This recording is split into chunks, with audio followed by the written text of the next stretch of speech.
समाज पार्टी राष्ट्रीय पार्टी के साथ साथ अनुशासित पार्टी। इतिहास का एक एक पन्ना एक गवाही करता है कि भारत देश को सोने का चिड़िया कहा जाता है। इतिहास का एक एक पन्ना एक गवाही करता है कि भारत देश को सोने का चिड़िया कहा जाता है। तो मुझे ये कहने में कोई गुरेज नहीं है, यहाँ की भूमि भी कुंदन से कम नहीं, यहाँ की भूमि भी कुंदन से कम नहीं, राष्ट्र की रागनी बंधन से कम नहीं। अरे यहाँ की भूमि भी कुंदन से कम नहीं, राष्ट्र की रागनी बंधन से कम नहीं।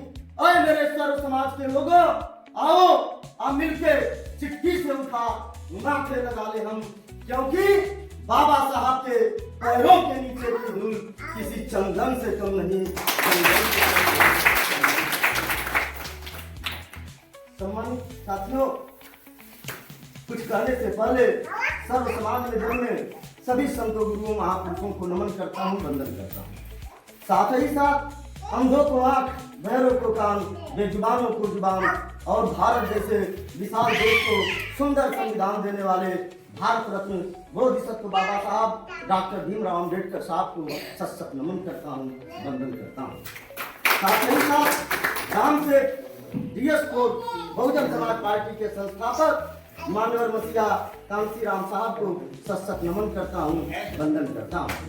साथ ही साथ आज के युग की आयरन लेडी, जिंदा देवी, बहुजन समाज पार्टी की राष्ट्रीय अध्यक्षा, उत्तर प्रदेश भारतवर्ष के सबसे बड़े सूबे उत्तर प्रदेश की 4 बार रही मुख्यमंत्री बहन कुमारी मायावती जी के लंबी उम्र की कामना करता हूँ। साथ ही आज मान्या बहन जी के निर्देश पर जो बूथ गठन के संबंध में बैठक बुलाई गई है, इस कार्यक्रम से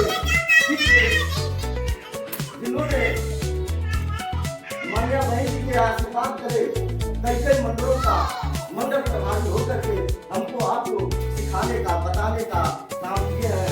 ऐसे परम आदरणीय मुख्य अतिथि माननीय श्री विनोद कुमार पाटिल साहब और डॉक्टर विनोद साहब का बहुत ही आपका स्वागत, अभिनंदन वंदन करता हूँ।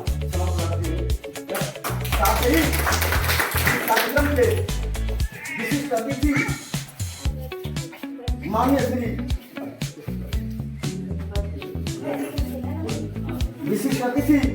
श्री दयालु राम भाव साहब का बहुत ही हार्दिक स्वागत, अभिनंदन वंदन करता हूँ।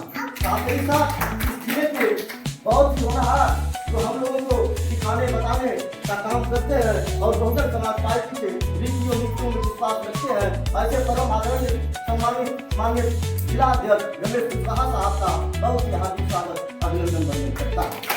साथ ही साथ कार्यक्रम से विशिष्ट अतिथि माननीय श्री केशव प्रसाद साहब का भी बहुत ही हार्दिक स्वागत, अभिनंदन वंदन करता हूँ। साथ ही समय का अभाव होते हुए एक स्वर में विधानसभा कमेटी, सेक्टर कमेटी व विशिष्ट कार्यकर्ता और साथ ही मातृशक्ति के रूप में बैठी माताएं एवं बहनों, आप सभी लोगों का एक स्वर में हार्दिक स्वागत तो बहुत है। वास्तव में बाबा साहब के कृतियों का उल्लेख किया जाए तो एक तराजू ले लीजिए, तराजू के एक पलड़े पर बाबा साहब के कृतियों को रख दीजिए और दूसरी तरफ विश्व के जनसंख्या को रख दीजिए और हृदय की गहराई से तराजू को उठाएंगे तो बाबा साहब के कृतियों वाला पढ़ना भारी पड़ जाएगा और विश्व की जनसंख्या वाला पढ़ना हल्का हो जाएगा। ये कहना इसलिए है कि बाबा साहब के कृतियों का उल्लेख किया जाए, सुबह से शाम हो जाएगी, शाम से रात हो जाएगी, रात से दिन हो जाएगा, कई साल हो जाएगा, साल की गिनती नहीं होगी, लेकिन बाबा साहब के कृतियों का उल्लेख नहीं किया जा सकता। सम्मानित साथियों, भारत देश का बापू महात्मा गांधी को कहा जाता। मैं पूछना चाहता हूँ, जिस दिन बाबा साहब डॉक्टर बी.आर. अम्बेडकर हमारे आपके हक अधिकार की बात कर रहे थे, एक वोट का अधिकार मांग रहे थे, तो महात्मा गांधी आमरण अनशन पर भूख हड़ताल पर बैठ गए और जब भारत देश की आजादी की बात हुई थी तो उसमें कभी उनका भूख हड़ताल नहीं हुआ। उनके ऊपर हम लोग मैं अपनी वाणी को विराम दूंगा, इसलिए कि हमको सीखना है माननीय मुख्य अतिथि से। तो हम एक बात कहेंगे जिसको गंभीरता से अध्ययन करना। 1990 का दशक था। माननीय मुखिया सारे बिंदुओं पर माननीय बहन जी और माननीय श्री राम साहब ने हमको आपको पत्राधिकार देने का काम किया है। इसी के साथ अपनी वाणी को विराम देता हूँ। जय भीम, जय भारत।